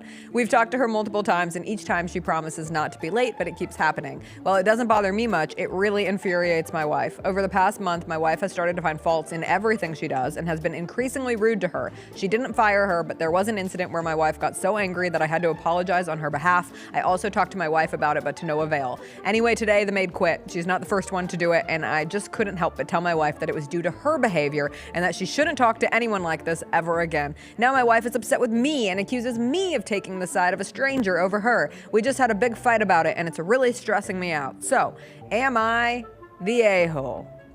Your wife is a crazy person, first off. Who has a full-time maid in this economy? Thanks, Obama. You would say this as the furthest The right furthest person right, the on most the right show. person. You would make a show. Thanks Obama joke in I would. 2024? Yeah, why not? Have Come those on. jokes gotten old? I guess I don't think so. I don't understand. Are you rushing to go to work? My eye is twitching. This story makes me so mad. Are you rushing to go to work at 7? Because the breakfast part I get. Right? If I need breakfast by this time, absolutely understand that. But if you don't need breakfast at a certain time and she's just coming in and y'all are just kicking it, like, you get breakfast when you get breakfast. And then on the 9 o'clock thing, if she shows up, what's the difference in showing up at 9 and 9:30? I don't understand why that matters. Now, you are paying somebody for a service, though. And I would assume it's a lot like pizza, where, hey, I'm ordering pizza from you. It needs to be here in an appropriate amount of time. If it's past that time, then I get a little, if it's taking an hour and a half on my pizza, I will get a little irritated as well. And those people are working and trying to provide me with a service. So I don't know. Now that I think about it and say it out loud, the wife might not, you might be the a-hole. You might be. So the wife might be right. The wife could be right. Yes. I will say that, because if you are paying someone specifically for a service, but I need to get back to the point where they can pay this person to show up at 7 to make breakfast and then come back at 9:30. Why don't you just pay them from 7 to 5:30? Can you not adjust? Or 7 till 3:30. Take an hour and a half or 2 hours off or whatever that break is. Once they get there, they're there. Why are you having them leave? I need to know what the payment is. It makes a difference. Are you trying to go work for them? Maybe. And get Watch yelled at out by this lady? Watch out. I don't want to be a maid. People like service industry for households. Even watching dogs sometimes is enough. You're already halfway there. I am halfway there. I Yeah. just pick up dog poop, but I don't want to scrub toilets too. You don't have to we've I don't know if you know this. We've modernized things. I You don't have think to, I can get answer in there with your hands and scrub. And also, just put the blue stuff in the toilet. I'm They'll a big think it's fan of the clean. blue. I love Just drop the blue stuff. stuff in the toilet and be like, yeah, It's I cleaned clean. it. I cleaned it. We had to call a plumber yesterday. Oh, don't I'm start. so upset about it. No, I can't. My heart can't handle When we do the garbage disposal on the right side, it shoots up like nasty stuff on the left. And it probably hits close to the ceiling. And it hit close to my eye last night. I thought I was gonna get pink eye. Terrible. I don't think that's how it works, but I was concerned. I thought it was mold. I was like, ah! But I don't think it was mold. Anyway, back to, those are my problems. So I'm really having trouble making a definitive declaration of am I the a-hole with this, because this feels like a problem in a tax bracket that I just can't associate with at the moment. I would love to someday. I would love to have someone come make me breakfast every morning. That would be spectacular, and then clean the house. Average cost for a maid per year, $26,400. Nope. $12.69 hours. So when they So say if it's we well pay her above- very well, like what is well above average salary? $16. Let's make it Is a nice this woman 20. making? Let's make it a nice 20. $20 an hour.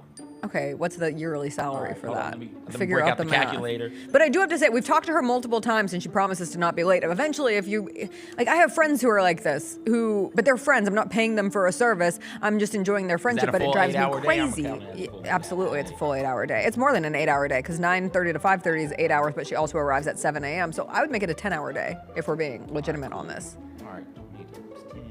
Is this every day? We're going to go 5 days? We go 5 days a week. Sure. Times 5.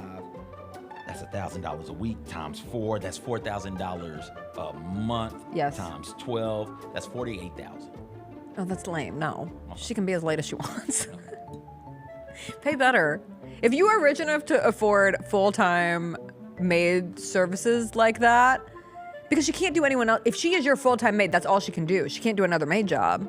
You know what I mean? Yep. Like, that's not like popping in to do a clean, like a 2-hour clean in the afternoon. That's her entire job. So pay her better. I don't know what they're paying her. I don't know if you're the a-hole. Be on time, but also pay your maid. Must be nice.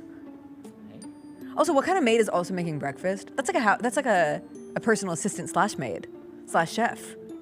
I have a lot of questions. So, okay, all right, we go. I want to make What sure are I you do this doing? right. Math. $20 a day. Not math. 10 hour, $20 an hour.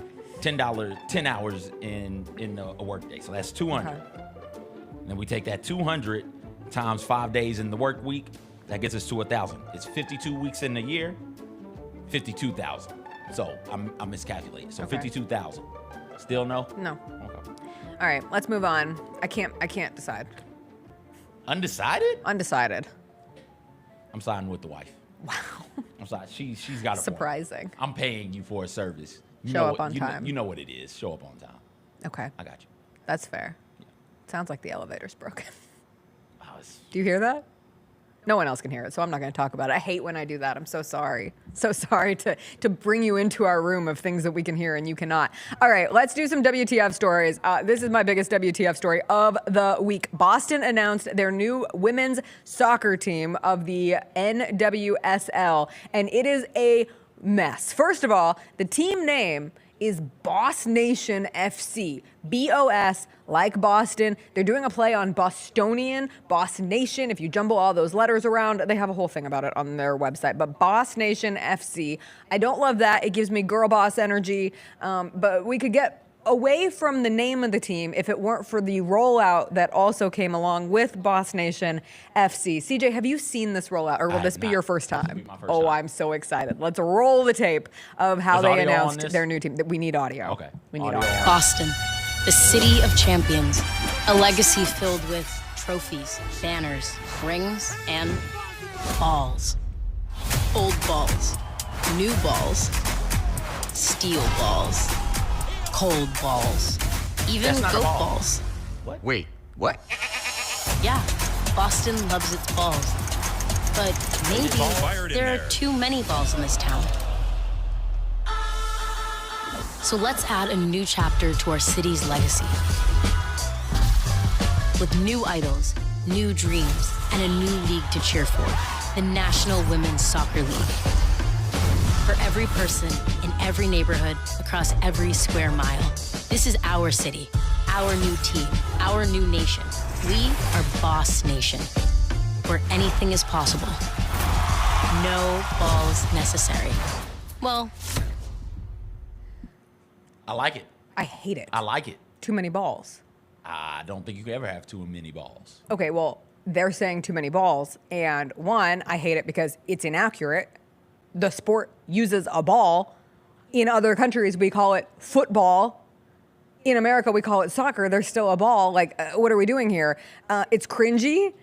In like coercion with the BOS Nation FC, I just hate all of it together. It feels like a weird, I don't know who they're targeting. I don't know who their demographic is. And then it's also a little turfy, if we're being honest about it. And all the conversations, trans exclusionary, radical feminism, like anti-trans stuff.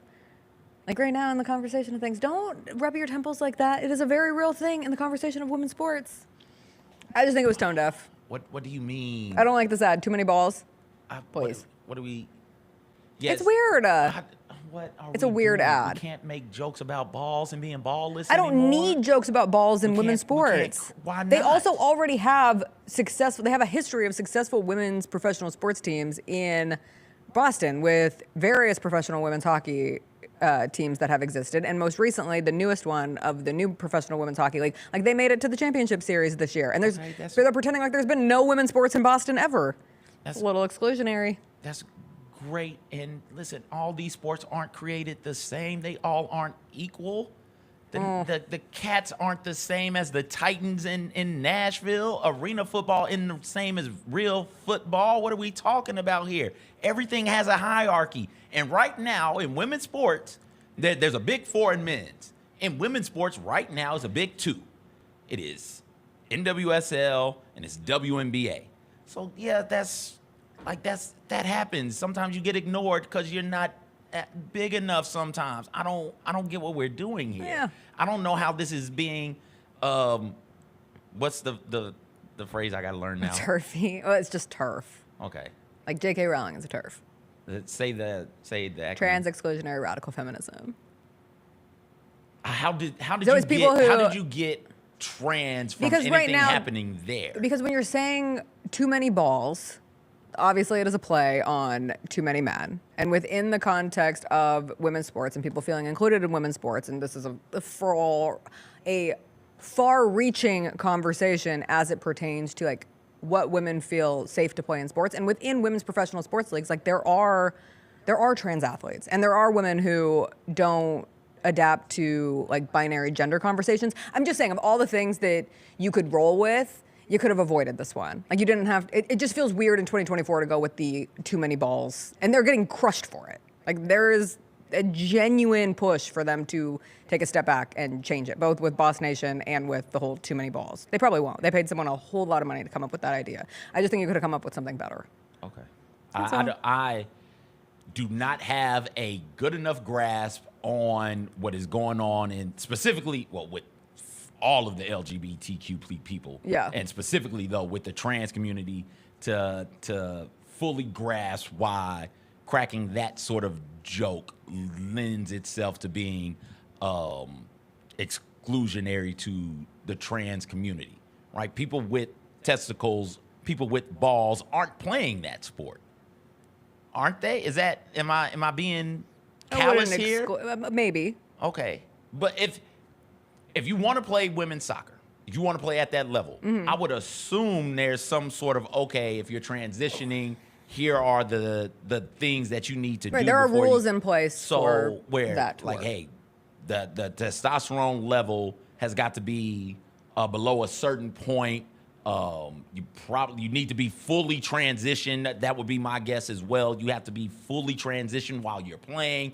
You can't transition the other way. You can't go from woman to man because of the testosterone levels would then increase. So you can't be in it like that. So it is, I'm guessing, still like ballless, which goes back to the joke. And I think the joke is fine. If we're playing these sports and trans people want to play, they can play. There has to be some sort of rules and regulations, don't there? And there are rules and regulations. Yeah. If I'm not mistaken. There are. So, 100%. I want to be perfectly clear. So, there okay, are rules and regulations that people abide by. I feel like at times that group can get real look at me-ish. And that is where I think that's unfair because I think confused. others are putting a real look at them-ish attention on it that they are not asking for. That's the other part where like the entire situation, we don't have to have the whole San Jose State volleyball conversation. Well, we can. It's a part of this. No, but this is someone who played in the sport for 2 years and it was never made to be an issue. By no means is that the #1 volleyball school in the country. She has passed all of the rules and regulations in place for her to play, and suddenly now in her 3rd year, it has become a problem because other people have highlighted her to represent a political issue that is being made in a space where, like, in that case in particular, like, why are we having this conversation? Right. So as it pertains to that, that's what I was thinking of when I was trying to work my way all the way through the thought. There are rules and regulations in place. She followed the rules and regulations, and it is an election season, and people want to jump on every little thing, every minute thing that isn't a thing to make a big deal out of it. And they're doing it with her over at San Jose. And I feel like it's being done the opposite way with this, where it is, oh no, we are excluding these people. And I don't think I don't know. I don't know if they feel excluded. And if they do feel excluded, I would like to know why and how, because it doesn't make sense to me in the least little bit. I just think they were trying to be edgy and it missed the mark. That's all I'm saying. I just didn't think it was very fun. Like, I thought it was funny. I thought it hit the mark. Over, like, ooh, welcome to women's sports. We have no balls here. Yeah, that's Respect us. That's funny to me. Whatever. You want to know what wasn't funny to me? What? USC allowing fans to pay $1,800 to run out with the team, and one Penn State fan taking advantage of it this weekend and paying $1,800 to be dressed in full Penn State gear and lead the USC football team out of the tunnel, because that's exactly what happened. This is what my alma mater is endorsing by having the opportunity. Anyone can do this. The cost varies between who the opponent is, how big of a game it is, but for Penn State, it was $1,800 for this man and his wife to dress up in their full Penn State gear, and they have said nobody stopped them, nobody questioned it. So this is what led USC out of the tunnel on Saturday before their game against Penn State, and then they lost to Penn State. And this is embarrassing, and I don't understand it one single solitary bit. We should. But why haven't you paid for me to lead USC out of the tunnel yet? USC played at Michigan. When Michigan plays at USC, we should get $3,600 so we can both run out onto the field. I think it'd be incredible. It'd be wild. We got to wear the Moudang t-shirts though. Of course. Wear the Moudang t-shirts. But I get to wear a USC hat, and you get to wear a Michigan hat.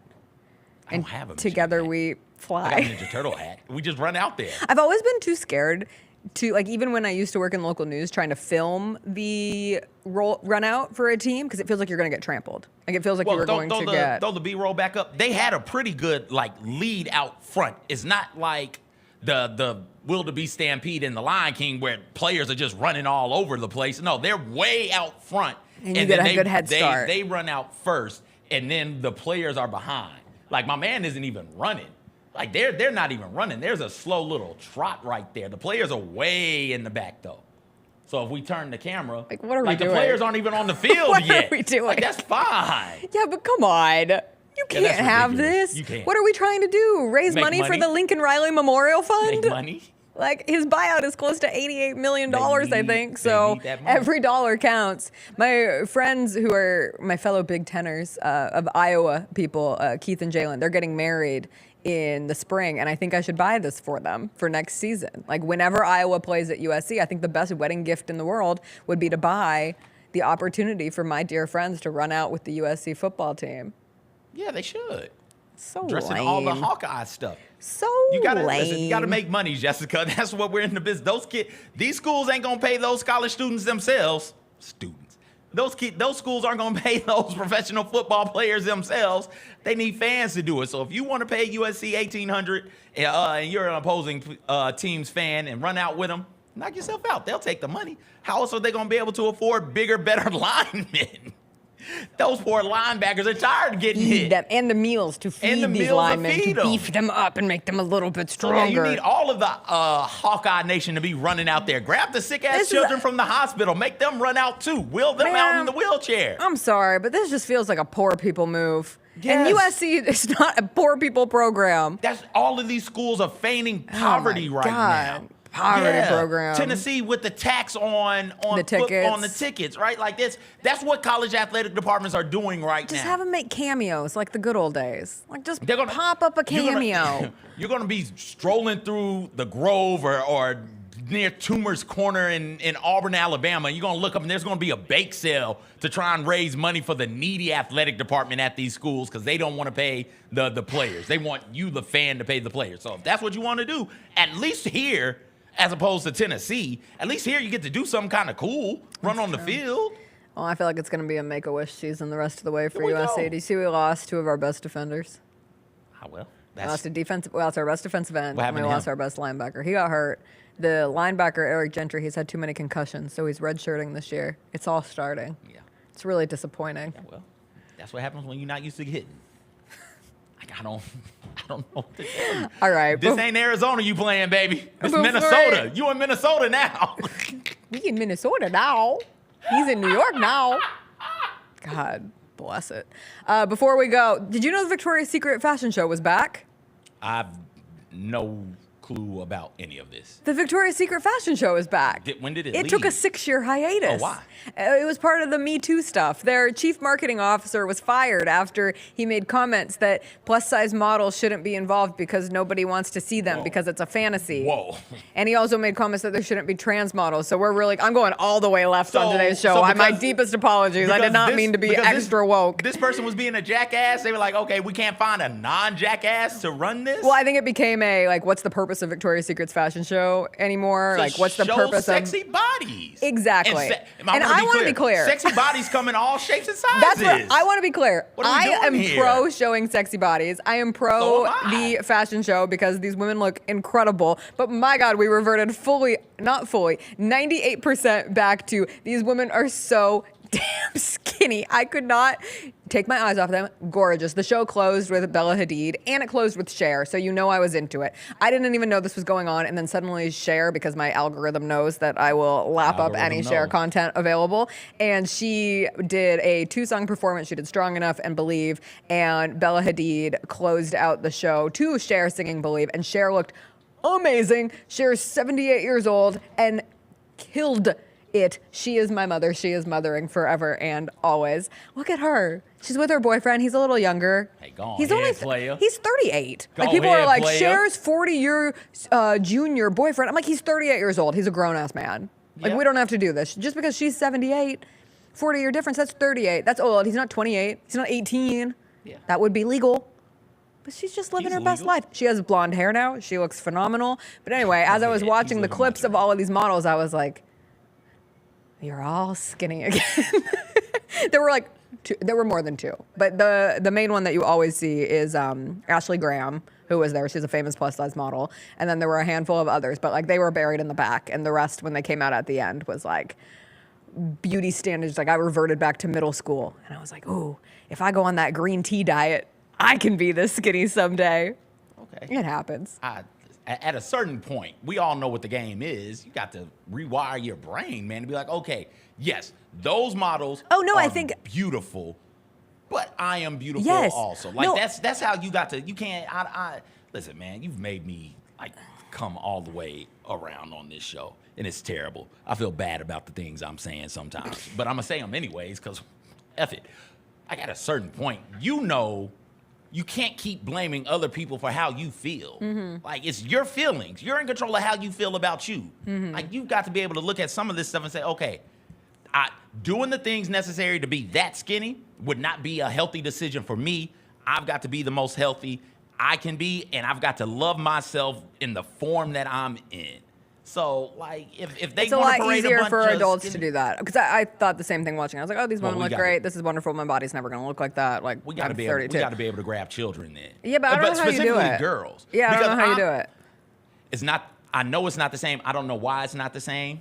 But like I read comic books, played with action figures as a kid. All of those dudes were shredded and ripped, and I was scrawny. And not one single time did I look at them and say, you know what? I wish I had muscles like this. Okay, right? but like that's entirely different because men's economy is not based on their body and their sexuality. Thank you for telling me how it's different. I couldn't piece that together. It's been a long, rough show for your boy over here. I don't know what to tell you sometimes. I'm sorry. I am. I just don't get it. I enjoy the Victoria's Secret fashion show. I'm kind of glad that it's back. If we can get Cher performing at it every single year. And Tyra Banks was there too. She's 50. She looks fabulous. Why is she allowed to come back? I don't know. Have we not?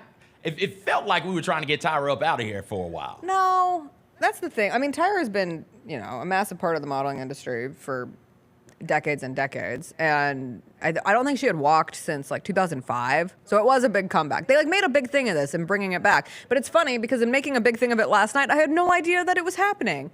I used to go out of my way to watch the Victoria's Secret fashion show. I didn't even know that it was on. But my God.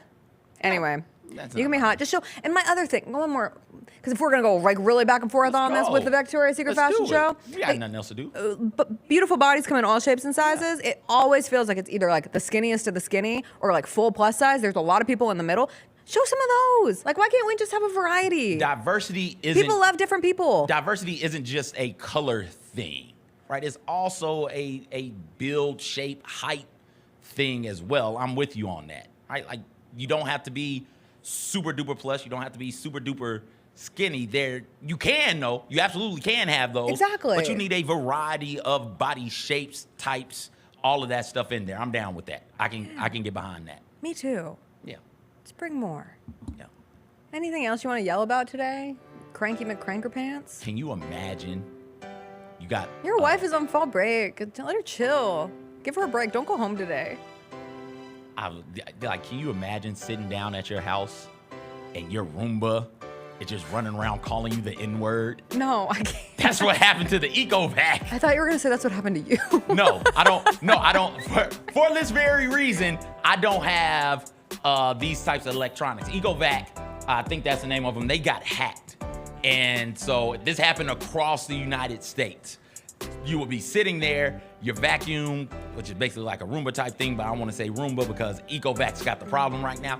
You would be sitting there, it would kind of go haywire for a little bit. You'd unplug and replug, and then somebody would just hop on the microphone. She'd be like, effing N-word, as it was moving around your house. That's bad. That is absolutely bad. More concerning, though, is people who were controlling it could also see into your home. And so... Oh, that's terrifying. Yeah, what ends up happening, I read racial slurs, bad. Invasion of privacy, double bad. Yes. On Also, like, if you're doing this and you see it's a white person's home, why do you have to use a slur directed at my people? Why can't you use one of those other slurs? Yeah. Anyways, what ends up happening is all slurs are created equal. All slurs matter. As the most right person on this show, You've really flexed that today. All slurs matter. What ends up happening is they give you this device and you have to download an app to use it. And then sometimes like the app goes under or the device, the company goes under. And so that becomes obsolete and less secure. And sometimes the companies just decide, you know what? We don't want to pay for the upgrades to this. We don't want to pay to update this app. And it becomes insecure and people come in there and hack it and do like goofy stuff, right? Like we have automatic garage door closers, excuse me. Sometimes people just hack it and open and close your garage just to be assholes. And so this was one of those situations, which could have got real. How distraught would you be? Distraught. If your little vacuum cleaner took a video of you and then posted it online somewhere, just kicking it in your house? Like you just look on Reddit and there it is. Like, hey, life in the Luther Benson household. Look at these two goofballs. He's a lot of nudity. He's shirtless, screaming at the TV about Syracuse. You're shirtless, screaming at the TV about Florida Atlantic Liberty. Right? Like it'd be crazy. Accurate. Be mad. God, I don't have a Roomba. Or an EcoBat. Or an EcoBat. Sorry, I didn't want to ruin the Roomba. And I don't know what version of that someone had at a house we were house sitting, but that thing was so damn annoying. We just took the batteries out. It was horrible. They had it on like a schedule. It woke us up in the mornings on weekends. We were like, what is that sound? Wait, is it noisy? Yes, it's like. I'll do it for today's show. WNBA Finals continue tonight.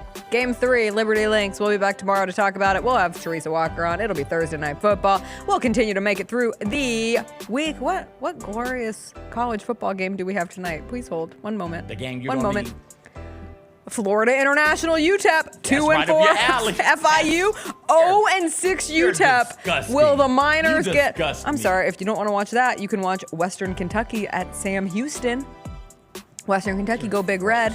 You're the grossest person I know. It's pretty sick. We are a sick country. You're sick. We are a sick Don't put that on country. us. What did Jacob say? What'd you say, Jacob?